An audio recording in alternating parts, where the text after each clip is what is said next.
today we'll just focus on Martus change requests. And so through our agenda, we'll cover tribal policies on budget modifications, different types of budgets that we encounter,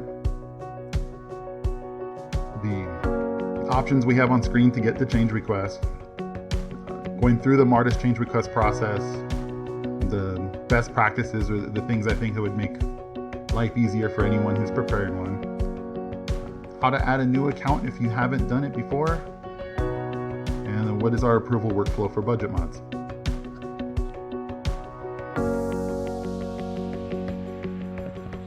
So the policies I basically took out of the accounting policy and procedures manual. So this is kind of a summary of pages 24 and 25. And there's 4 basic components to this. You have the personnel who prepares the budget, so a program user. They'll prepare a budget modification, attach any documentations that support the proposal. The program monitor reviews for accuracy and reasonableness, ensures adequate supporting documentation, and if it's concerning any grant awards or contracts, they'll make sure it meets any federal or state funding agency guidelines as well. The finance officer reviews for accuracy and reasonableness. It's pretty much is the similar component for everybody. Ensure that sufficient revenue sources are available to fund the budget request that's being proposed, and verify total amount of the budget mod, and if necessary require budget and finance committee approval. And then the last approver is the chief accountant or the bookkeeper. Verify reasonableness of the date and general ledger period, verify account numbers, add any newly budgeted account numbers for accessibility, and post the budget to Intact. And I included a snapshot of a section out of the page. And this is what establishes the requirement that a lot of us are accustomed to, that if our budget mod exceeds $10,000, we need budget and finance committee approval. And on page 25, that's section 1.2. I won't read the whole thing, but that's the gist of those 4 paragraphs there. And so anything below 10 grand, as long as it's okay with your funding agency, shouldn't require any extra steps of approval. So we get into budget types. The first type is just the general fund. This is what's funded directly by the tribe. There's no carryover for budgeted funding sources, and we're in fiscal year 21 now. When 21 ends, unspent funds don't carry over to the next year. New proposals are prepared by programs. In Intact, these use the fiscal year series of financial reports. An Intact budget comparison report can provide historical budgetary information. And for those of you who do use the general fund, your funding source, as you know, stays the same each year, so there isn't going to be change there. We have indirect cost budget types, funded through a collection of percentage of labor costs from the support of grant programs and other tribal funds. Like the general fund, there is no carryover for budgeted funding sources. There are new proposals prepared by programs. Also uses the fiscal year series of reports, since we're looking solely at one fiscal year for spending purposes. Intact budget comparison report can be used to get historical budgetary information. So if we're working on preparing our budgets for fiscal year 22, that would give us an idea of what our budget's been like for the last few years. And there, the funding sources remain the same also. So we're not changing year to year like we experience in some of the other budget types. We do have the casino fund. So with the casino fund, it's funded by the receipt of revenue produced by Rosebud Casino. No carryover for budgeted funding sources. New proposals are prepared by programs. Also uses the fiscal series of financial reports. Intact budget comparison can be used to see your budget historically, if there's been changes. Like I'm sure like this last year, it could be an anomaly for programs who are budgeted by Rosebud Casino. Funding sources remain the same each year, and this budget is probably the most volatile of all our budgets. It's based on annual projections from the casino and then the actual performance that they would produce. We also have the federal and state grants as a budget type, funded by an award, typically through an application and award process. There can be carryover for these. That's determined based on grant conditions. So if we reach the end of the award period, they may extend the grant to continue to spend, that kind of thing. So carryover will be determined on those types of situations. The award length is determined by the grant conditions, and typically it's time-based. New proposals are prepared by programs in Martus, and obviously based on your award. And this is where things start to get different than the other three. Single year grants just use the fiscal year series of reports. If you have a grant that's for fiscal year 21, that's the only report you need to use. Some grants are multi-year grants, so if that's the case, and year over year we want to be able to accurately report on our accumulated expenses or accumulated budgetary activity, we'll be using the life-to-date reports instead of fiscal year reports. If your single year grant is granted an extension and you're continuing to use the same funding source, you'll then switch from single year grants to life-to-date. And then I have a little call out here. There are a few grants out there that do not operate in the tribe's fiscal year. Diabetes and elderly nutrition or transportation, Head Start come to mind. Those programs, because Intact and Martus is based on the tribe's fiscal year of October through September, if those programs operate from April to March, September to August, January to December, like those types of fiscal years, they would have to, even though it's a single year grant, they would have to use the life-to-date reports, because their spending and their budget would actually encompass 2 different fiscal years of the tribe. So that ensures that they're getting all of the information related to their spending and to their budget in one report.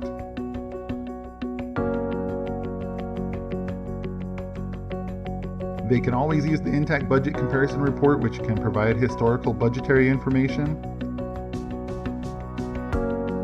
And also, it helps you gauge which fiscal period your budget is actually entered. So before you get into Martus, you can run an Intact Budget Comparison Report and know, okay, my contract actually began in the tribe's fiscal year 20.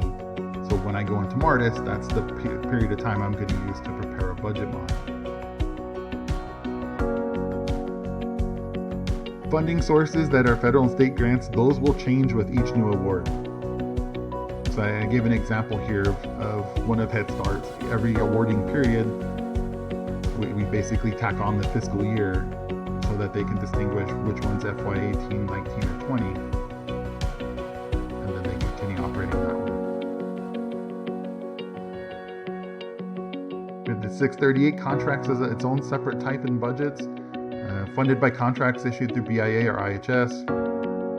Typically no carryover for budgeted funding sources. Budget continues every year it is permissible to spend. So if the contract is for 3 years, they'll use the same funding source for 3 years. At the end of the fiscal year, we won't perform any carryover to start a new funding source. They will continue for that 3-year period with the same fund.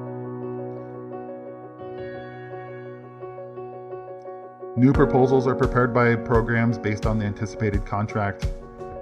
So when we go over and get introduce that in the next session on fiscal year budgets, we'll go over the new proposals. And it's based on the anticipated contract awards and communication with SRD and the health administrator. This uses the life-to-date series of reports because this will span multiple fiscal years. You can use the Intact Budget Comparison Report just to look at your historical information, or also to help identify which fiscal year your contract started in so you know which one to use in Martus. Funding sources change with each new contract.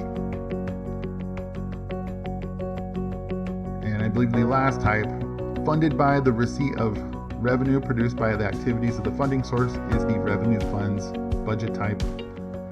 This one does have carryover. So carryover is processed each year to move the fund from the outgoing fiscal year into the new fiscal year. And typically we do that once the books are closed on a fiscal year. And so usually that's done in like the middle of November. So our current fiscal year 21, once the books are closed and any of the bills and purchase orders are resolved and closed for fiscal year 21, the program monitors can then do what they need to do to begin the carryover and get that entered into fiscal year 22. Revenue funds use the fiscal year series of reports since they're working 1 year to 1 year. Although when they do have that period of time from October till the middle of November, they can use a report called Revenue Funds Current and Prior until Carryover, since that will let you get the accurate spending amounts that you may have available to spend until carryover is done.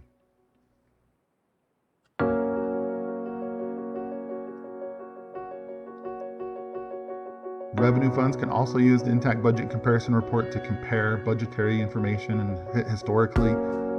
So if we're programs like solid waste, they may want to know how they perform year over year, or have any revenues changed from 1 year to the next, major expenses that are growing or declining, that kind of stuff. That will help them anticipate what the new year would bring. Revenue funds use the same funding source year over year. And kind of like the casino, this can be volatile based on annual projections and then your actual performance. If we had big plans on the types of sales we're going to do this year, and that couldn't happen because of the coronavirus, so business has changed, we're not having our annual L&I conference, that kind of stuff, certainly your expected budget would change, or your ability to spend money may change.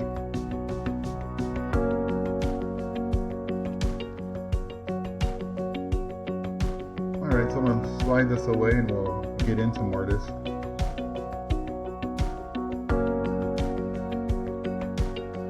So in Martus, when we're looking for our budget mods or our change requests, we do that through the planner menu. I have a few more options than the most users. So everyone has summary, worksheets, and change requests. Summary is a place you can use to get some financial and budgetary information. The financial information may not be the most reliable because it's not up to date and they don't include our encumbrances since it's Martus and not intact. But for budgetary purposes, you'd be able to find out pretty quickly what budgets look like each month or in a fiscal year. So you can use it for that, but I'm not going to spend much time there since today we're looking at change requests. Worksheets is where we go to prepare our annual budget, so we'll be looking at that next month. Change requests is where we go to start any of our budget mods. And so we can click that and the page eventually loads for what we want to do. On the screen, the bottom portion, you would see whatever you have access to. But what's important is what's up here on the top for us. So the Create New Change Request button, of course, is what we would click anytime we want to start a new change request. And that's all we would need to do unless we had to change our fiscal year. And so if we had a multi-year grant or contract and the contract year started in FY20, before we would do a change request, we would change this 2021 to FY20. Click Filter to let the fiscal year 20 information load, then we can start a Create New Change Request. Otherwise, single year grants, general fund, indirect, casino, we're just starting right away into Create New Change Requests. All of these other options that we see on screen are to allow us to filter the information that's below. So depending on how many funds you have access to, using these might not be very meaningful in terms of filtering this stuff out. So when I come here and log in, there's probably 75 to 100 things that I'd have to look through to go there. So if you have a lot of different work or funds where there's multiple things going, you can choose a checkbook or the program you can access or the funding source, and then filter just to get rid of all the other stuff you see on your screen. If you need to look at budget mods that were completed, and so you want to keep a record of that or see all the mods done for the year, there is a status button here. So we can change that to complete, and we'll look at an example. I put in one of the funding sources, and unlike Intact, we don't have to have all three of these things filled in. You can do just one of these, whichever one is the thing you're looking for.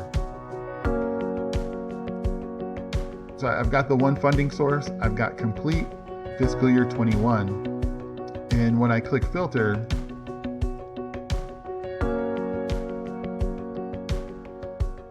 it'll take a minute to run. Martus will then just give me now on screen only the budget mods completed in fiscal year 21 for that funding source.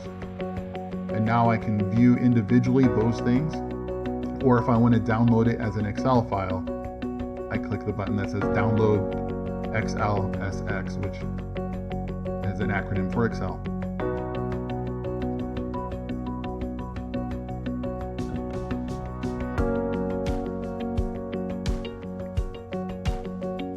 Alright, does anyone have questions about using these to filter or to look at completed budget mods? Alright, if you have any, just go ahead and put them in the chat box.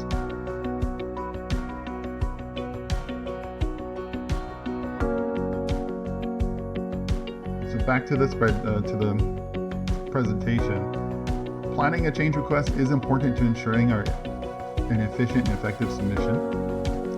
And before we do any change requests, we should be preparing or planning what it is that we're going to do before we start. How do we plan our change request? We're going to review pertinent financial reports in Intact. We're going to make a digital copy of that to make sure it's included with our request. You can clearly identify the funding source and checkbook before you start the change request. We're sitting good there. If it required any special committee or council motions or resolutions, that kind of stuff, do we have those copies ready to attach as well? If budget and finance committee approval was needed before we submit it, which basically is the greater than $10,000 amount, has that been achieved? And then if it is a grant and we're making a change to it, does the funding agency need to approve this change before you prepare it? So we don't have any unnecessary delays or risk falling out of compliance with any of our awards. So we need to consider those before we start our change request. The one I'm going through today is perfectly set up, so there's no complications in this.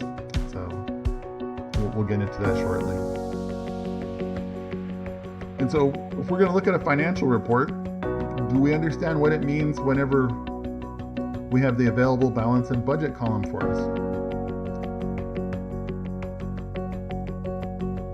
So the first area we're going to focus on is the available balance column. That's determined by subtracting the RST budget minus the encumbrance column, and then minus fiscal year to date or life to date, depending on the report you're using. And it can have two different meanings when there's a balance there, depending on the type of account we're looking at. First, we'll look at the top half, which is revenue.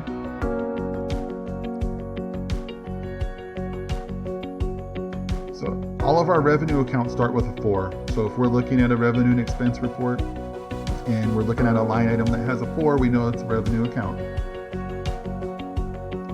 Revenue accounts are managed through a credit balance. To increase our credit, or to increase our revenue, we increase our credit balances. To decrease our revenue, we give it a debit balance. And so we can see here, debit balances are positive numbers, which can indicate the budget exceeds actual revenue collected. We don't have that in this example, but on this first line, $11,960 has been budgeted. For the year, we have received $11,960 in revenue. So the budget minus the encumbrance of $0 minus the equal amount collected for the year totals 0, telling us that we have budgeted exactly the amount of money we have received. So if we were looking to address any potential spending issues, this is telling us on screen here that we have no money to use from our donations received line item to budget into our expenses. If the $11,960 amount in the fiscal year to date column was larger than what we budgeted, we would know then the budget minus encumbrance minus that larger amount would give us a negative number, or a credit balance, telling us that the amount of money we collected exceeded the amount of money we budgeted. So now if we're preparing our budget, we know if we need to increase one of our expense line items, there's revenue funds available to budget. Now, there are some exceptions for programs that rely on revenue who are billing, like solid waste and TUC. We won't get into those exceptions today.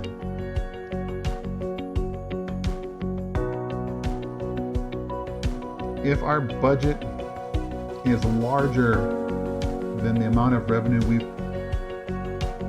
collected, we would have a positive amount. That would mean our budget exceeded actual revenue collected. And so if we're looking at our reports and we see a positive balance and available balance column for our revenue, that's a flag to us we've budgeted more than we've actually collected, and that needs to be addressed, and we need to figure out why that has happened. If we collected $11,960 and our budget was $13,000, where did that amount come from? Because we've budgeted more than we actually have to back up the budget with.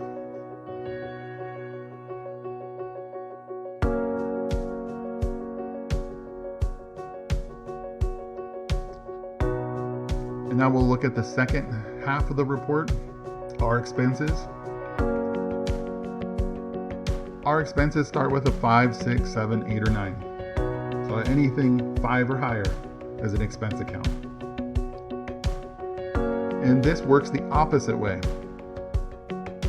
To increase our expenses, we give them positive numbers. And to decrease expenses, it's credit. And so if we look at this donations line item, we can see that on this report it has a budget of $12,197. It has encumbrances of $159.99. And for the year, the expenses totaled $11,236.40. So the available balance is the budget minus encumbrances minus that year-to-date column. And in this case, this $12,000 budget exceeds that amount by $800.99. So on our expenses, with our budget greater than our accumulated expenses, we know the line item has $800 available to be spent. Or if we were looking to budget a new line item, we would know, looking at this report, this is probably going to be our source to make a new budget line, since there's $800 available, we know we can decrease this budget by up to $800. If the encumbrance and fiscal year to date columns exceeded the budget, we would have a negative available balance. And that would tell us that line item is under budgeted. That's a flag to us that we need to address it. And especially with the way like payroll is done. Payroll is imported from another system, and payroll grows at least every 2 weeks for everybody. So if we're not constantly managing our budgets, that's like one area in particular that can result in being under budgeted. And so we want to be careful looking for those negative values in our available balances for expenses, so that we don't accidentally overspend and then have to go ask for more money because we didn't see that on our report.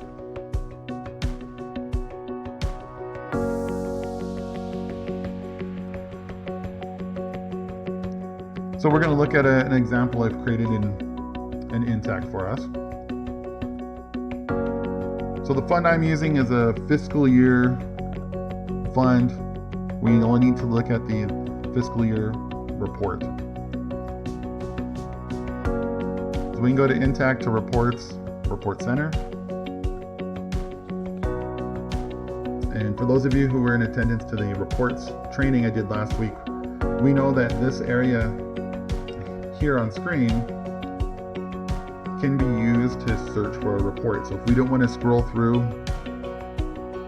and start typing fiscal, it's going to start to match the report names to what I'm typing. And so now I can see a bunch of fiscal year reports or reports that have the word fiscal in them.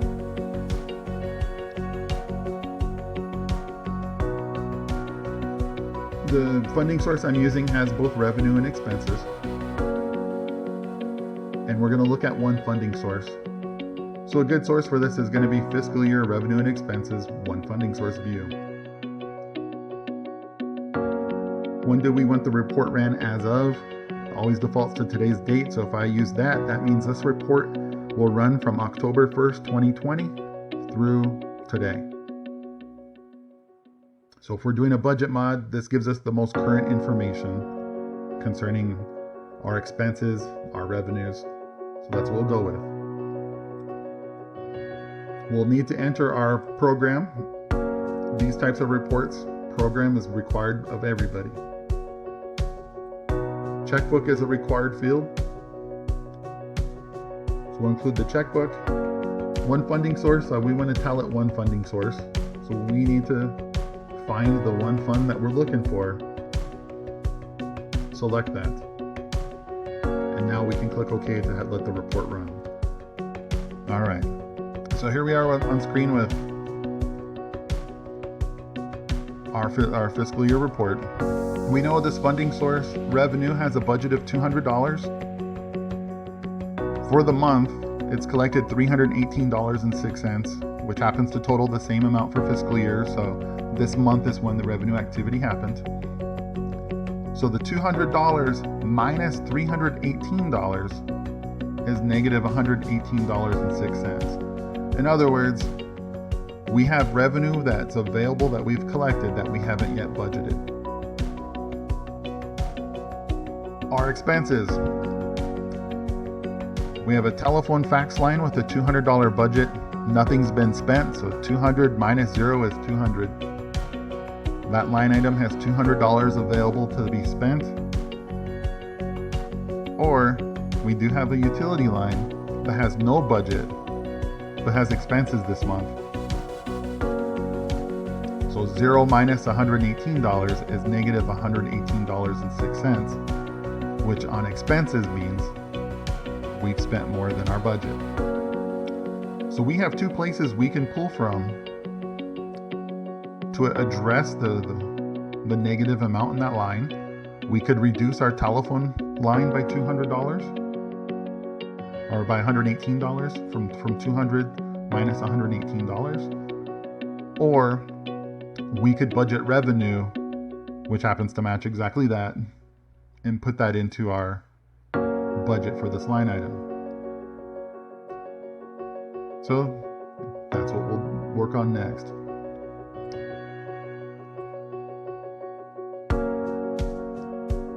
So we're going to start in Martus. We're going to create our change request. Brings us to our change request summary, which has currently nothing because we didn't start yet. Here we can see the year, meaning the fiscal year we're working in. So if we have a multi-year grant and we need to be looking at this fiscal year to make sure we're in the right period of time. That'll impact the information we're going to see. It has the date that we're starting this, who's doing it, and currently it's a draft because I haven't submitted it yet or no action's been taken. So we'll go ahead and we're going to add a new line to this change request summary. It's going to ask us your checkbook and program. So if you have access to multiple programs or multiple checkbooks, make sure you know your funding source, which combination it goes to.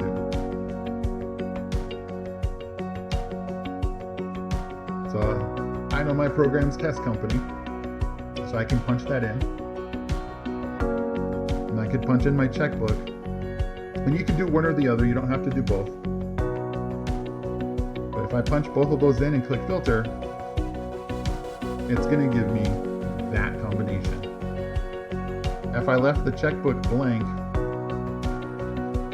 and clicked filter, it would give me every checkbook and combination that test is assigned to, which is just this one checkbook.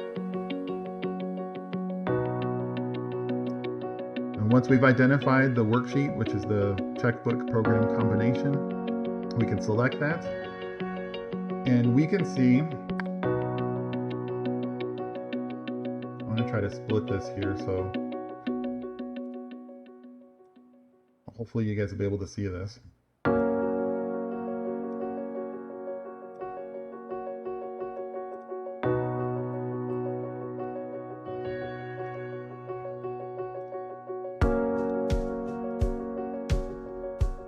Side by side, when we look at Martus and Intact, we see a couple of things.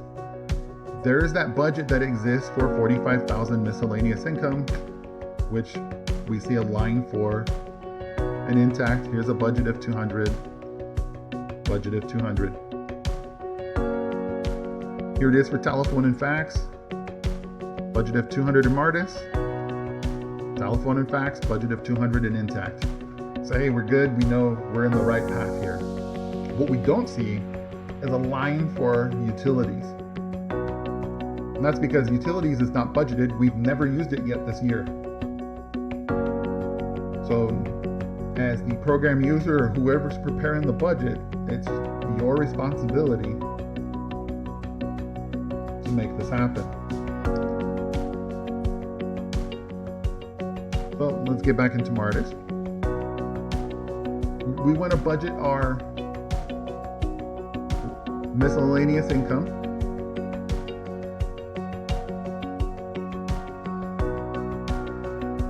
The current budget is $200. And on our financial report, we knew there was $118.06 available to be budgeted for our revenue. So we pretty much have two options on how we can make that change. Just so happens it's easy math for this one, so you can come here and make the change and say you want to change the current budget of $200. You want the new revised budget to be $318 or an increase of $118. That's one of our options. When it's easy math like this, fastest way to do it is just like that.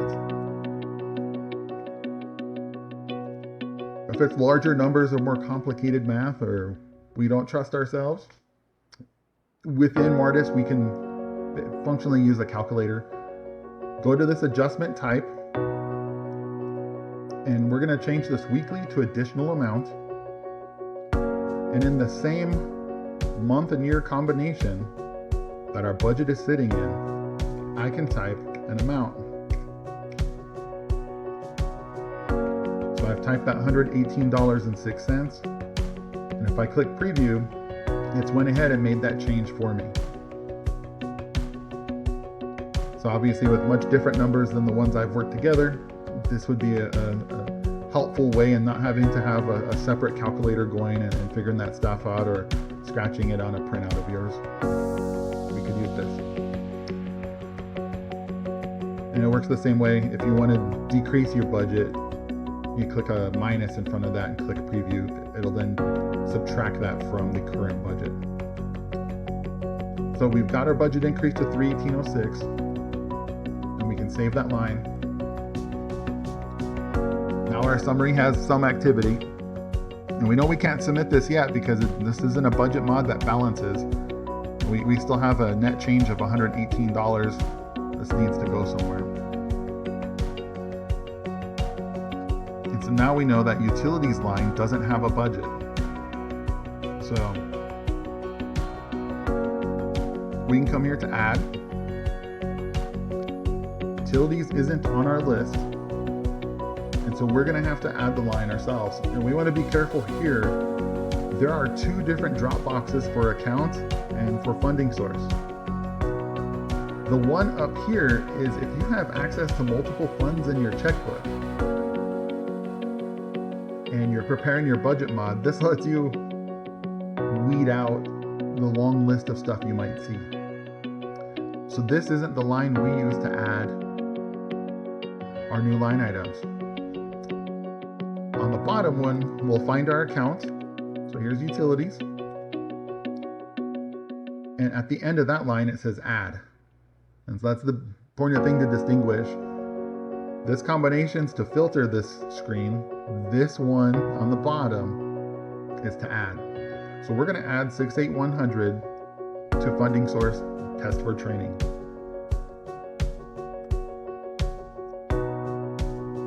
Takes us to the same screen we were at for the other line item, except we have a budget of nothing. So we know we want to bring in that full $118.06 we have going in our revenue,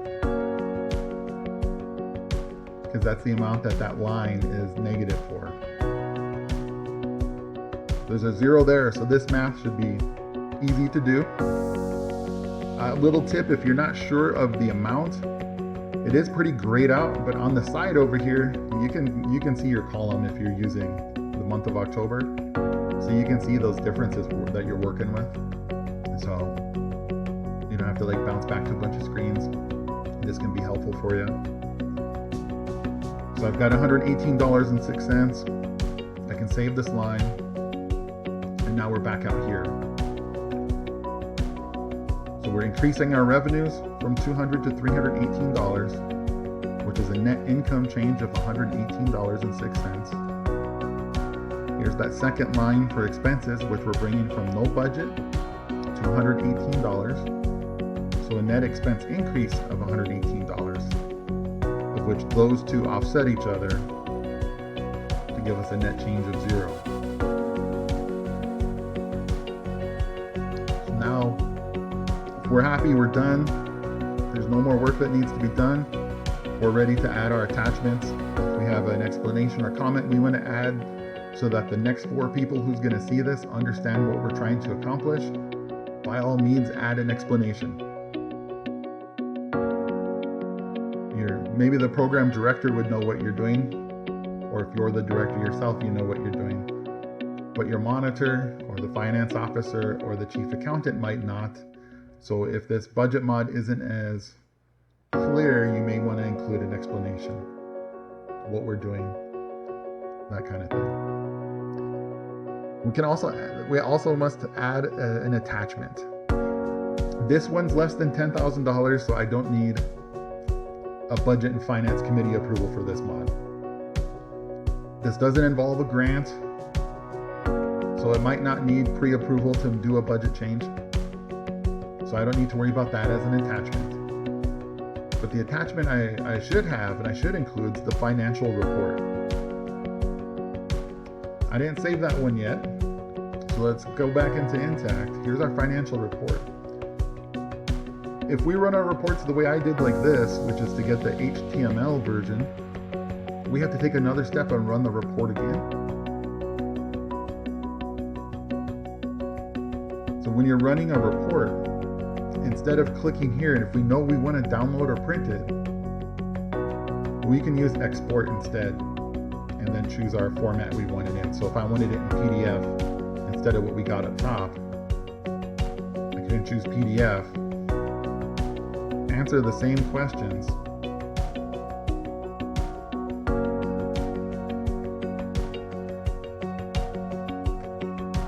and let the PDF run. From here, if I wanted to get this ready to print and I click print, it's going to do the exact same thing that's happening now. It's a minor inconvenience to have to run the report twice, but you can save a minute or two by running it once the first time into a PDF.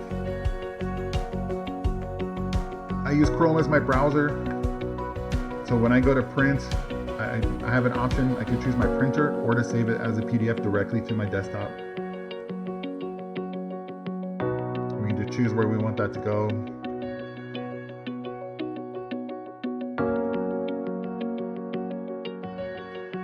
Give your attachment a name that people understand when they see the attachment on your document. And we can save that. So now I have it ready.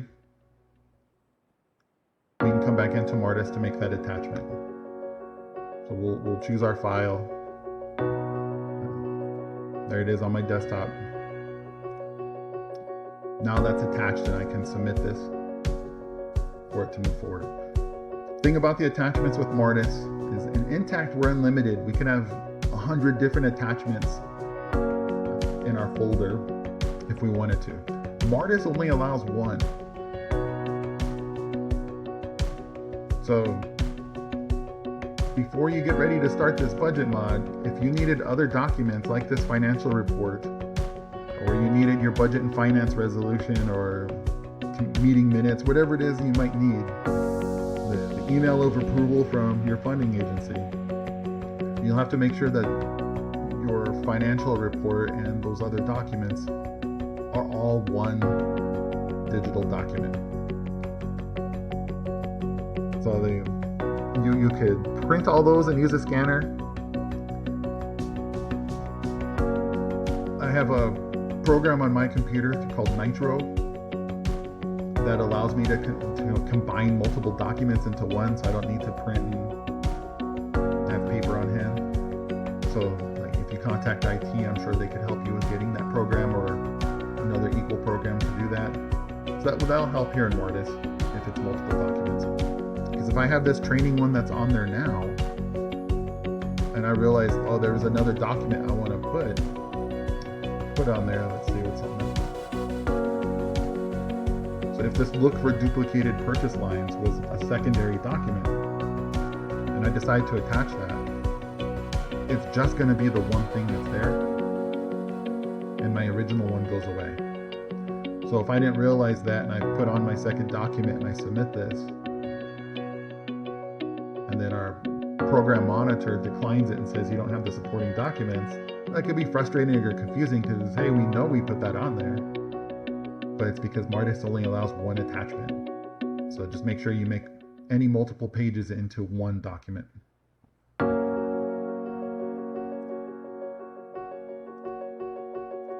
So we've got our financial report. I'm just going to save this, not submit this.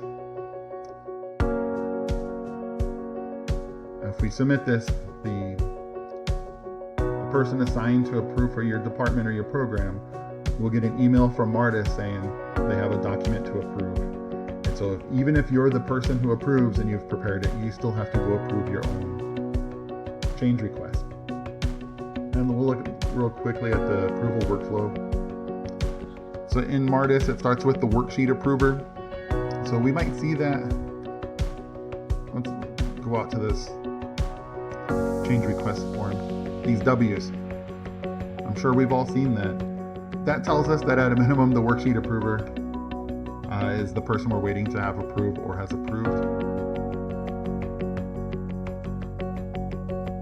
So like here we can see one that's been prepared and hasn't been approved yet. And so that's the program approver. And So we might see that as W on that sheet. Level 1, the first person to see the document after the worksheet approver is the finance officer. So they can approve or decline, and regardless of whatever they decide to do, nothing happens to our budget yet. And so they're level 1. So over here, on some of our entries, we might see the 1 after the W. So we would know, like on this budget mod we're looking at here, we have W12. That reached 3 different people before the level 3 approver declined this one.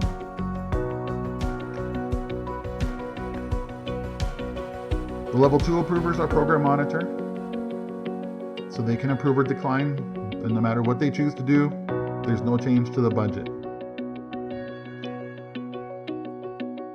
And I have level 4, but it's supposed to say level 3. Approver is the chief accountant or bookkeeper. It's their final approval that results in the budget getting posted to Intact, which is almost instantaneously. And then once that's done, we would see a W123 here. So if I look at a completed budget mod, like the ones we were at, we would know that this has received all 4 levels of approval from the worksheet approver, level 1 finance officer, level 2 program monitor, level 3 accountant. So if we weren't sure what the status of our requests were, as we're looking at here on the change request screen, we can easily see who has or hasn't approved. Or when we view the mod, we can also see that information also at the bottom of the screen. If it's a new account number that's being added to our budget, like I did in the example, it's the accountant, Ken or Lori. After they approve, even though the budget hits Intact immediately, we get that email that says your budget's been approved. It still requires them to go into Intact and add that account number to your funding source so you can access it in Intact for spending. So budget might be there, you can't find that account number. It's waiting for them to finish that. So if we run into an issue, hey, I know I added this account, I know I added utilities for that $118 budget, I can reach out to Ken or Lori after it's been approved and give them some time and say, hey, I still don't have access to that account number even though the budget's been approved, so they can address that. Okay, I still don't see any questions on the chat box. Does anyone have questions about the change request process or the report in Intact, how I downloaded that to PDF or something like that? Well, that's all I have for today. It's the last one for the month of March, so I'll be putting out invites for April's training once I finalize I think I'm gonna do 3 in April. Thank you all for coming. Enjoy the rest of your day.